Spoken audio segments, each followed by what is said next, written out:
नमस्कार. मंतरंगमध्ये आपले स्वागत आहे. हो.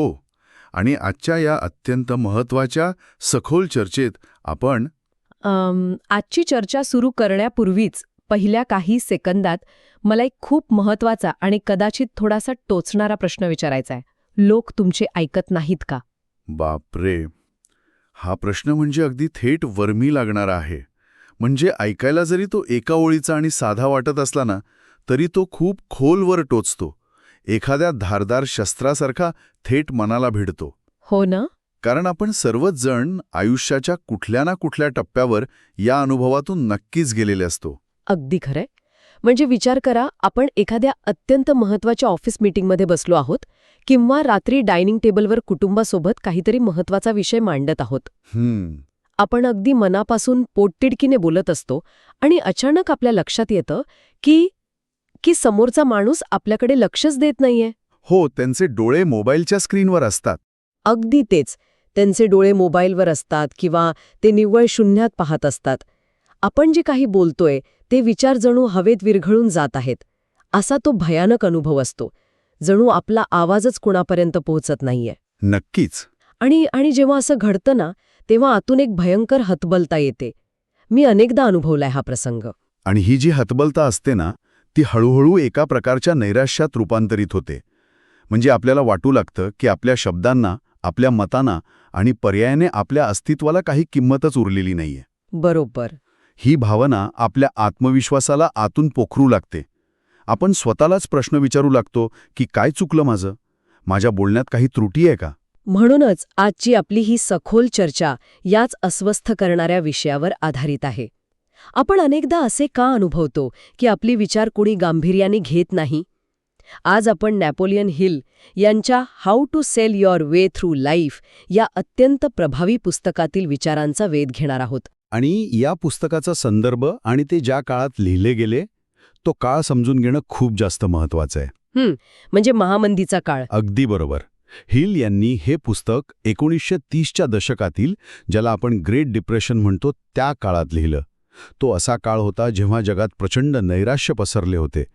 लोकांच्या पिढ्यानपिढ्या चालत आलेल्या नोकऱ्या एका रात्रीत जात होत्या. बापरे. बँका बुडत होत्या, उद्योगधंदे बंद पडत होते आणि अर्थव्यवस्थेची घडी पूर्णपणे विस्कटलेली होती. लोकांमध्ये भविष्याबद्दल एक प्रकारची दहशत होती. म्हणजे आत्ताच्या आधुनिक काळात आपण जी अनिश्चितता अनुभवतो ना, जसं की आर्थिक मंदीची भीती किंवा आता ते AI म्हणजे आर्टिफिशियल इंटेलिजन्समुळे नोकऱ्या जाण्याची भीती किंवा सतत बदलणारं तंत्रज्ञान, मला वाटतं त्याहूनही अधिक गडद, अंधार आणि भीषण अनिश्चितता त्या काळात असावी. तंतोतंत. आणि अशा भीषण परिस्थितीत हिल यांनी हे तत्वज्ञान मांडले. इथे सुरुवातीलाच मला एका अत्यंत महत्त्वाच्या गोष्टीवर प्रकाश टाकायचा आहे. कोणती गोष्ट? या पुस्तकाच्या नावात जरी सेल हा शब्द असला तरी आपण इथे कोणतीही भौतिक वस्तू विकण्याबद्दल किंवा मार्केटिंगच्या तांत्रिक बाबींबद्दल अजिबात बोलत नाही आहोत. अच्छा, म्हणजे हा सेल्सचा कोर्स नाहीये. नाही, मुळीच नाही. आपण स्वतःला, स्वतःच्या विचारांना, आपल्या मूल्यांना आणि आपल्या व्यक्तिमत्वाला जगासमोर कसे मांडायचे याबद्दल बोलत आहोत. जेव्हा आपण म्हणतो की लोक आपले ऐकत नाहीत, तेव्हा त्याचा मानसशास्त्रीय अर्थ असा होतो की आपण आपले विचार त्यांच्यापर्यंत प्रभावीपणे सेल करू शकलो नाही किंवा पोचवू शकलो नाही. हे खूपच रंजक आहे. पण ही कला शिकण्याआधी किंवा या पुस्तकाच्या गाभाऱ्यात जाण्याआधी आपण एक अशा समस्येकडे वळूया जी आजकाल प्रत्येक घरात, प्रत्येक व्यक्तीच्या आयुष्यात ठाण मांडून बसली आहे. आपण आपल्या रोजच्या आयुष्यात डोकावून पाहूया. रोज सकाळी अलार्म असतो, पण आपण तो स्नूज करतो. आजचं महत्वाचं काम उद्यावर ढकलण्याची एक भयंकर सवय आपल्याला जडलेली असते, ज्याला मानसशास्त्राच्या भाषेत आपण प्रोक्रास्टिनेशन म्हणतो. आणि ही फक्त आळसाची समस्या नाहीये, तर ती एका अत्यंत खोल मानसिक संघर्षाची सुरुवात आहे. हो. आणि समजा आपण कसेबसे काम करायला बसलोच तर तिथे एकाग्रतेचा पूर्ण अभाव असतो. मन सतत भूतकाळातील चुकांमध्ये किंवा भविष्याच्या चिंतेत भरकटत असतं. त्यातच आपण मोबाईल उघडतो आणि सोशल मीडियावर जातो. हो ना.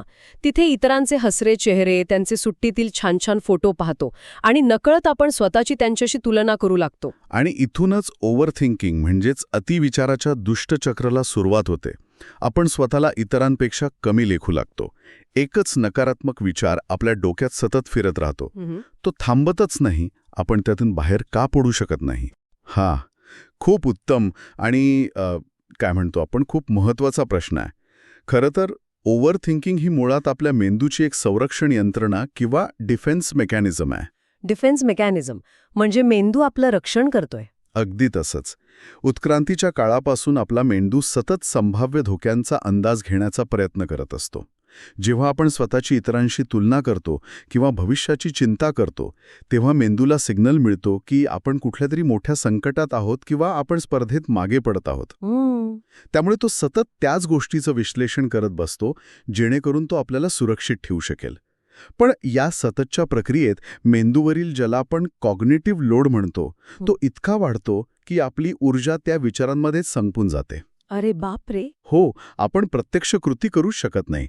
आपण विचारांच्या जाळ्यातच अडकून पडतो, ज्याला पॅरालिसिस बाय अनालिसिस म्हणतात. अडेच्छा. म्हणजे आपलाच मेंदू आपल्याला वाचवण्याच्या नादात आपल्याला अपंग बनवत असतो. हे सगळं ऐकताना नक्कीच असं वाटतंय की हे तर अगदी माझ्याच आयुष्यात रोज घडते. कारण हा संघर्ष सर्वांचा आहे. आणि जेव्हा आपण आतून असे विस्कळीत असतो, तेव्हा लोक आपले विचार कसे ऐकतील? अगदी बरोबर. आणि हिल यावर अत्यंत भेदक आणि स्पष्ट विश्लेषण करतात. ते म्हणतात की या सर्व समस्यांचे मूळ बाहेरच्या जगात नाही आहे. ते अर्थव्यवस्थेत किंवा आपल्या आजूबाजूच्या लोकांमध्ये नाही. मग ते कुठे आहे? त्याचे मूळ आपल्या सवयी आणि स्वतःवरील नियंत्रणाचा अभाव यात दडलेले आहे. आपण नेहमी परिस्थितीला, आपल्या नशिबाला किंवा आपल्या बॉसला दोष देतो. पण वस्तुस्थिती ही आहे की आपण स्वतःच्या प्रगतीतील सर्वात मोठा अडथळा बनतो. हे ऐकायला थोडं कडू सत्य आहे, पण ते नाकारता येत नाही. मग या दुष्टचक्रातून बाहेर पडायचा मार्ग काय? हिल यांच्या या सखोल ज्ञानातून आपण नक्की काय शिकू शकतो, जे आपल्याला खऱ्या अर्थाने मदत करेल? सर्वात पहिला आणि सर्वात महत्त्वाचा पाया म्हणजे आयुष्यातील निश्चित ध्येय, ज्याला ते डेफिनेटनेस ऑफ पर्पज म्हणतात. निश्चित ध्येय असणे म्हणजे नक्की काय? आपण सगळेच म्हणतो की मला जीवनात यशस्वी व्हायचंय, मला खूप पैसे कमवायचे आहेत किंवा मला आनंदी राहायचंय. हे ध्येय नाही आहे का? नाही, अजिबात नाही. ही फक्त एक अस्पष्ट इच्छा आहे, एक स्वप्न आहे, ध्येय नाही. अच्छा. हिल अत्यंत स्पष्टपणे सांगतात की जोपर्यंत तुमच्या आयुष्यात एखादे अत्यंत स्पष्ट, अचूक आणि निश्चित ध्येय नसते, तोपर्यंत तुमची ऊर्जा कायम विखुरलेली राहते.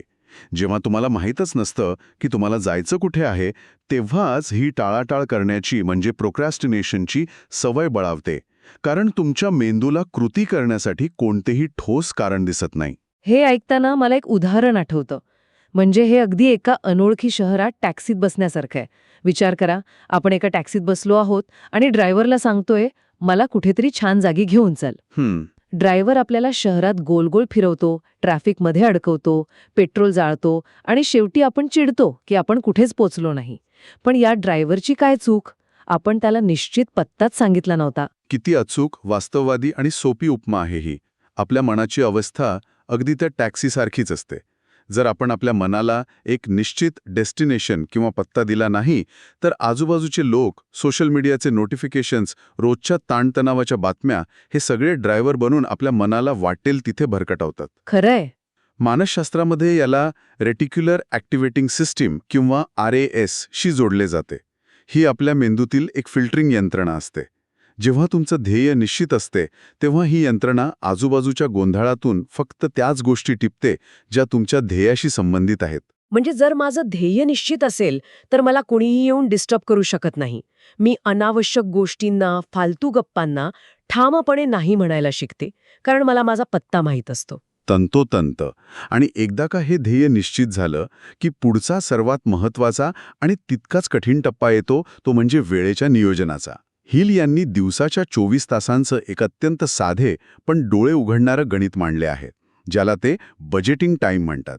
आपण पैशाचं बजेट करतो हे ऐकलंय, पण वेळेचं बजेट हे कसं काम करतं? हिल म्हणतात की आपण दिवसाचे 24 तास 3 समान भागात विभागायला हवेत. साधारणपणे 8 तास आपण आपल्या कामासाठी, नोकरीसाठी किंवा व्यवसायासाठी देतो. दुसरे 8 तास हे आपल्या शरीरासाठी, म्हणजे पुरेशी झोप आणि विश्रांतीसाठी अत्यंत आवश्यक असतात. बरोबर. 16 तास गेले. आता उरले जे शेवटचे 8 तास, हिल म्हणतात की ते 8 तास तुमचे भविष्य ठरवतात. ते अत्यंत मोलाचे तास आहेत. थांबा. इथे मला खरोखर थोडं थांबवावंसं वाटतं. का बरं? हे 8-8-8चं बळीप कागदावर ऐकायला खूप छान आणि सोपं वाटतं. 1930च्या दशकात ते कदाचित शक्यही असेल. पण आजच्या आधुनिक आणि धावपळीच्या जगात हे किती वास्तववादी आहे? एखाद्या सामान्य माणसाचा विचार करा. त्याचे कामाचे 8-9 तास तर असतातच, पण त्यात 2-3 तासांचा प्रवासाचा किंवा ट्रॅव्हलिंगचा वेळ जातो. घरी आल्यावर स्वयंपाक करणे, मुलांचा अभ्यास घेणे, घरातील इतर जबाबदाऱ्या पार पाडणे यात आणखी 3-4 तास सहज निघून जातात. हो, हे तर आहेच. त्यामुळे हे जे उरलेले 8 मोकळे तास आहेत ते प्रत्यक्षात 1 किंवा 2 तासांवर येऊन ठेपतात. आणि त्यावेळेत माणूस इतका थकून गेलेला असतो की त्याला फक्त टीव्ही समोर पडून राहायचं असतं किंवा मोबाईल बघायचा असतो. मग अशा आधुनिक मानसिक थकव्याच्या काळात हिल यांचा हा सिद्धांत कसा लागू पडतो? हा अत्यंत महत्वाचा, प्रॅक्टिकल आणि सर्वांच्याच मनात येणारा प्रश्न आहे. हिल यांचा सिद्धांत इथे शब्दशः घेण्यापेक्षा त्यामागचं तत्व समजून घेणं जास्त गरजेचं आहे. मुद्दा हा नाही की तुमच्याकडे सलग 8 मोकळे तास असावेत. आधुनिक जगात ते शक्य नाही, हे आपण मान्य करूया. पण मुद्दा हा आहे की तुमच्याकडे जो काही मोकळा वेळ उरतो, मग तो दिवसाकाठी मिळणारे 2 तास असोत किंवा प्रवासात मिळणारी 30 मिनिटे असोत, त्या वेळेची क्वालिटी किंवा गुणवत्ता काय आहे? वेळेच्या प्रमाणापेक्षा वेळेचा दर्जा महत्वाचा आहे.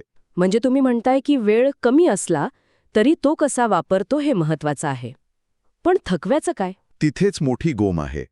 आजकाल आपण पाहतो की लोक प्रचंड थकलेले असतात, पण तरीही रात्री झोपण्यापूर्वी 2-2 तास मोबाईलवर निरर्थक व्हिडिओ स्क्रोल करत बसतात.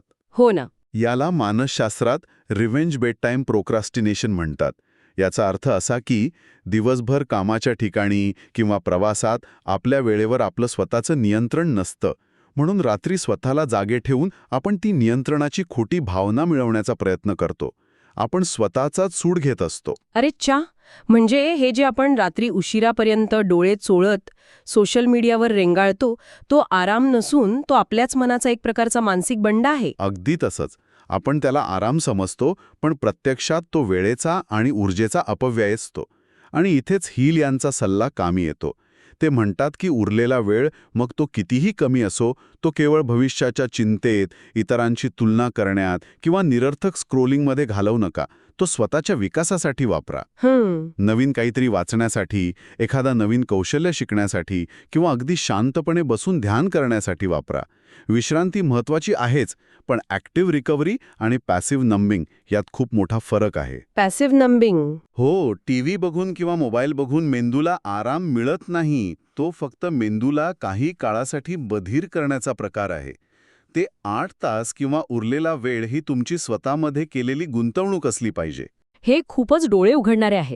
म्हणजे जो वेळ आपण केवळ थकवा घालवण्याच्या नावाखाली व्यर्थ घालवतो, तो जर आपण स्वतःची मानसिक आणि बौद्धिक प्रगती करण्यासाठी वापरला तर आपला पाया खूप मजबूत होतो. नक्कीच. पण आता समजा मी हे सगळं केलं, मी वेळ काढून स्वतःची कौशल्य वाढवली, तरीही ऑफिसमध्ये किंवा समाजात लोक माझं ऐकतीलच याची काय शाश्वती? इथून आपण पुस्तकातील पुढच्या संकल्पनेकडे कसे जातो? इथेच हिल यांची तिसरी आणि कदाचित सर्वात क्रांतिकारी संकल्पना येते. ती म्हणजे अपेक्षेपेक्षा जास्त काम करण्याची सवय, ज्याला ते doing more than paid for असे म्हणतात. पुन्हा एकदा मला इथे थोडा विरोध करावासा वाटतोय. अपेक्षेपेक्षा जास्त काम म्हणजे आपण इथे विनामोबदला ओव्हरटाईम करण्याबद्दल बोलतोय का? नाही. कारण आजच्या जगात कॉर्पोरेट क्षेत्रात अनेकदा कर्मचाऱ्यांचे खूप शोषण होते. जर मी मला मिळणाऱ्या पगारापेक्षा जास्त काम केलं तर लोक माझा फायदाच घेतील ना? यातून माझं मूल्य कसं वाढेल? उलट लोक मला गृहीत धरतील. हा समज खूप सामान्य आहे आणि आजच्या काळात तो काही अंशी रास्तही वाटतो. पण इथे आपण खूप मोठी गल्लत करत आहोत. हिल इथे कामाच्या तासांबद्दल बोलत नाहीयेत, तर ते मूल्याबद्दल किंवा व्हॅल्यूबद्दल बोलत आहेत. अच्छा, व्हॅल्यू. हो, त्यांनी E.M. स्टॅटलर या सुप्रसिद्ध हॉटेल व्यावसायिकाचे एक अत्यंत प्रेरणादायी उदाहरण दिले आहे. स्टॅटलर हे त्यांच्या काळातील जगातील सर्वात यशस्वी हॉटेल व्यावसायिक बनले. त्यांनी काय केले? त्यांनी ग्राहकांना केवळ एक खोली आणि बिछाना दिला नाही. मग काय दिलं? जेव्हा एखादा ग्राहक त्यांच्या हॉटेलमध्ये येत असे, तेव्हा तो जेवढे पैसे मोजत असे त्यापेक्षा कितीतरी अधिक पटीने ते त्याला आदरातिथ्य देत असत. त्यांनीच पहिल्यांदा प्रत्येक हॉटेल रूममध्ये वर्तमानपत्र ठेवण्याची प्रथा सुरू केली. त्यांनीच रूममध्येच पाण्याचा नळ आणि लाईट स्विच देण्याची सोय केली. हे सगळं ग्राहकांनी मागितलं नव्हतं. पण यामागील मेकॅनिझम किंवा मानसशास्त्र काय आहे? याने नक्की काय साध्य होतं? यामागे मानवी वर्तनाचा एक अत्यंत प्रबळ नियम काम करतो, ज्याला लॉ ऑफ रेसिप्रोसिटी किंवा परस्पर देवाणघेवाणीचा नियम म्हणतात. जेव्हा तुम्ही एखाद्याला त्याच्या अपेक्षेपेक्षा जास्त मूल्य देता, तेव्हा त्याच्या नकळत त्याच्या मनात तुमच्याबद्दल एक कृतज्ञतेची आणि ऋणाची भावना निर्माण होते. स्टॅटलर यांच्या बाबतीत असे झाले की त्यांच्या ग्राहकांनी स्वतःहून त्यांच्या हॉटेलची जाहिरात सुरू केली. ते वारंवार तिथेच येऊ लागले. म्हणजे जर आपण आपल्या नोकरीत किंवा व्यवसायात नेहमी मला यातून काय मिळेल असा संकुचित विचार केला, तर आपण फक्त कमॉडिटी किंवा सहज बदलता येण्याजोगी वस्तू बनून राहतो, बरोबर. ज्याला कोणीही रिप्लेस करू शकतं. पण जेव्हा आपण न मागता जास्त मूल्य देतो, तेव्हा आपण अपरिहार्य बनतो. आपली जागा दुसरा कोणीच घेऊ शकत नाही. हो, आणि जेव्हा तुम्ही सातत्याने जास्त मूल्य देता, तेव्हा तुम्ही स्वतःचे एक असे ब्रँड व्हॅल्यू तयार करता की लोक तुमचे विचार ऐकायला उत्सुक असतात, कारण तुम्ही आधीच तुमच्या कृतीतून तुमचे नाणे खणखणीत वाजून दाखवलेले असते. शोषणाचा प्रश्न तिथे येतो जिथे तुम्ही तुमच्या सीमा किंवा बाउंड्रीज आखत नाही. पण उत्कृष्ट मूल्य निर्माण करणे हा स्वतःला सिद्ध करण्याचा सर्वात प्रभावी मार्ग आहे. लोक अशा व्यक्तीला शोधत येतात. क्या बात आहे. ही संकल्पना खरोखरच विचार करण्याची दिशा बदलणारी आहे. म्हणजे जर तुम्हाला लोकांनी ऐकावं असं वाटत असेल, तर आधी त्यांना इतकं भरघोस द्या की ते तुमच्याकडे आकर्षित होतील. पण हे सगळं करत असताना एक मोठी अडचण येते. जेव्हा आपण काहीतरी चांगलं आणि नवीन करायला जातो, तेव्हा लोक नक्कीच टीका करतायत, नावे ठेवतात, पाय खेचण्याचा प्रयत्न करतात. मग अशा वेळी साहजिकच चिडचिड होते आणि आपल्या भावनांवरून आपला ताबा सुटतो. आणि म्हणूनच हेल यांनी चौथा अत्यंत कळीचा मुद्दा मांडला आहे, भावनांवर नियंत्रण आणि आनंदी व्यक्तिमत्व. त्यांनी यासाठी हेनरी फोर्ड यांचे एक अप्रतिम उदाहरण दिलं आहे.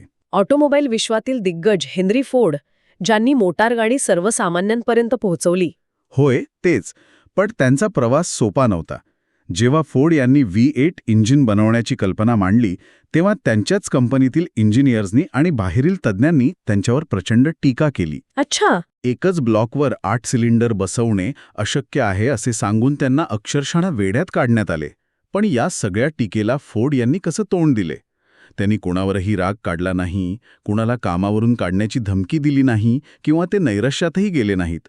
त्यांनी शांतपणे आपल्या टीमला काम करत राहण्यास सांगितले. त्यांनी स्वतःचा भावनिक समतोल कसा राखला? कारण एवढ्या मोठ्या प्रमाणावर टीका झाल्यावर आणि आपलेच लोक विरोधात गेल्यावर कोणीही कोलमडून पडेल किंवा रागाच्या भरात चुकीचा निर्णय घेईल. इथेच भावनांच्या नियंत्रणाचे मेकॅनिझम समजून घेणे गरजेचे आहे. फोर्ड यांना हे पक्के माहीत होते की भीती, राग आणि मत्सर या अत्यंत घातक भावना आहेत. त्या माणसाच्या विचार करण्याच्या क्षमतेला, त्याच्या रॅशनल थिंकिंगला नष्ट करतात. जेव्हा तुम्ही रागाच्या भरात बोलता, तेव्हा तुम्ही कितीही योग्य असलात तरी समोरचा माणूस तुमचे शब्द ऐकत नाही. तो फक्त तुमचा उफाळलेला राग आणि तुमचा अहंकार पाहतो. हे खूपच महत्वाचे आणि लक्षवेधी वाक्य आहे. म्हणजे आपला राग आपल्याच शब्दांची ताकद संपवून टाकतो. आपण स्वतःच आपल्या विचारांचे मारेकरी बनतो. आपण ओरडून सांगतो म्हणून लोक ऐकत नाहीत, उलट ते कानावर हात ठेवतात. तंतोतंत. हिल स्पष्ट करतात की ज्या व्यक्तीचे स्वतःवर आणि स्वतःच्या भावनांवर पूर्ण नियंत्रण असते, तोच जगावर खऱ्या अर्थाने राज्य करू शकतो. जेव्हा तुम्ही तुमच्यावर होणाऱ्या टीकेला अत्यंत शांततेनं आणि स्मितहास्याने सामोरे जाता, तेव्हा टीका करणाऱ्यांची शस्त्रे आपोआप बोथट होतात. खरंय. तुमचे शांत व्यक्तिमत्व लोकांमध्ये एक प्रकारचा आदर निर्माण करते. आणि मग जेव्हा तुम्ही काही बोलता, तेव्हा संपूर्ण खोली शांत होऊन तुमचे विचार ऐकते. कारण त्यांना माहीत असतं की हा माणूस भावनेच्या भरात नाही, तर विचारांच्या जोरावर बोलत आहे. हे सगळं ऐकल्यानंतर असं वाटतं की आपण कुठे ना कुठे स्वतःशी प्रामाणिक राहण्यात कमी पडत आहोत. आपण सर्वजण रोजच्या धावपळीत इतके मग्न आहोत की आपण थोडे थांबून स्वतःला काही प्रश्न विचारणे अत्यंत गरजेचे झाले आहे. नक्कीच. आपण खरोखरच आपल्या सवयींवर नियंत्रण ठेवत आहोत की आपल्या सवयी, म्हणजे तो सोशल मीडियाचा मोह, तो आळस आपल्याला नियंत्रित करत आहेत? आपल्याकडे जो काही थोडासा मोकळा वेळ उरतो, तो आपण स्वतःला आतून घडवण्यासाठी खर्च करतोय की फक्त इतरांची तुलना करून चिंता करण्यात जाळतोय? बरोबर. आणि सर्वात महत्त्वाचे म्हणजे एखादी नवीन सुरुवात करण्यासाठी आपण सर्व परिस्थिती अनुकूल होण्याची वाट तर पाहत बसलो नाही ना. इतरांनी आपल्याला मान द्यावा अशी आपली अपेक्षा असते, पण त्यासाठी आपण आपल्या स्वभावातील राग आणि भीती बाजूला ठेवली आहे का? हे प्रश्न खरोखरच आरसा दाखवणारे आहेत. आणि जेव्हा आपण या प्रश्नांची उत्तरे प्रामाणिकपणे शोधायला लागतो तेव्हा एक अत्यंत स्पष्ट आणि मोठी जाणीव आपल्याला होते. ती कोणती जाणीव? ती म्हणजे आपल्या प्रगतीच्या मार्गातील आणि आयुष्यातील ज्या काही मर्यादा आहेत. म्हणजे आपल्याला जे नेहमी वाटतं की मी हे कधीच करू शकणार नाही, माझ्याकडे वेळ नाही किंवा माझं या जगात कोणी ऐकणार नाही, या मर्यादा या बाह्य जगाने निर्माण केलेल्या नाहीयेत. त्या आपल्या बॉसने, आपल्या कुटुंबाने किंवा अर्थव्यवस्थेने लादलेल्या नाहीयेत. हां. हिल यांच्या अत्यंत गाजलेल्या वाक्यात सांगायचे तर, limitations are creatures of our own mind. आपण स्वतःच आपल्या भोवती नकारात्मक विचारांचा एक अदृश्य पिंजरा उभा केलाय. पण हे ऐकून मला अजिबात निराशा वाटत नाहीये. किंबहुना हा तर एक आशेचा किरण आहे. कारण विचार करा, जर या मर्यादा, हे पिंजरे आपणच आपल्या हातांनी आणि मनाने तयार केले असतील, तर ते तोडून बाहेर पडण्याची ताकद आणि चावी देखील आपल्याच हातात आहे. अगदी बरोबर. आपल्याला मुक्त करण्यासाठी बाहेरून कोणा सुपरहिरोची वाट पाहण्याची गरज नाही. आपण कोणत्याही क्षणी, अगदी आजच, आपल्या जुन्या सवयी मोडून एक नवीन सुरुवात करू शकतो. हीच ती सकारात्मक ऊर्जा आहे जी या पुस्तकातून मिळते. आणि म्हणूनच योग्य वेळेची, त्या परफेक्ट टाईमची वाट पाहण्यास सोडून द्या. हेनरी फोर्ड यांच्या उदाहरणातून हाच सर्वात मोठा धडा मिळतो. योग्य वेळ कधीच येत नसते. सर्व परिस्थिती अनुकूल कधीच नसते. तुमच्याकडे आज जी काही साधने आहेत, तुम्ही आज ज्या परिस्थितीत आहात तिथूनच सुरुवात करा. Start where you stand. Start where you stand हा विचार खरोखरच खूप प्रचंड ऊर्जा देणारा आहे. आजच्या या सखोल चर्चेतून आपल्याला खूप काही शिकायला मिळाले. जीवनाचे ध्येय निश्चित करणे, वेळेची गुणवत्ता सुधारणे, अपेक्षेपेक्षा जास्त मूल्य देणे आणि स्वतःच्या भावनांवर ताबा मिळवणे, या सर्व गोष्टी आपल्याला आतून मजबूत बनवतात. नक्कीच. पण आजची ही सखोल चर्चा संपवताना मी आपल्या सर्वांसमोर एक असा विचार ठेवू इच्छिते, जो आपण आज थेट चर्चेत आणला नाही, पण तो या संपूर्ण तत्वज्ञानाचा पुढचा आणि अत्यंत खोल टप्पा आहे. थोडा विचार करा. आपण आत्ताच पाहिलं की आपल्या मर्यादा या आपल्याच मनाच्या उपज आहेत. जर हे पूर्णपणे सत्य असेल, तर पुढच्या वेळी जेव्हा तुम्ही मीटिंगमध्ये किंवा घरात काही अत्यंत महत्त्वाचे सांगत असाल आणि एखादी व्यक्ती तुमच्याकडे हेतुपुरस्सर दुर्लक्ष करत असेल, तर हे लक्षात घ्या की कदाचित ती व्यक्ती तुम्हाला नाकारत नाहीये.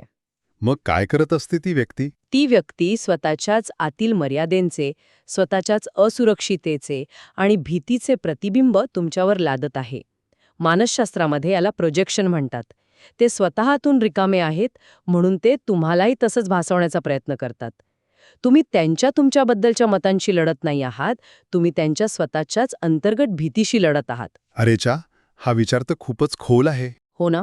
आणि एकदा का हे मानसशास्त्र तुम्हाला समजले की तुम्ही कोणाच्याही दुर्लक्ष करण्याला वैयक्तिकरित्या घेणे कायमचे सोडून द्याल, तुम्ही त्या क्षणी खऱ्या अर्थाने स्वतंत्र व्हाल.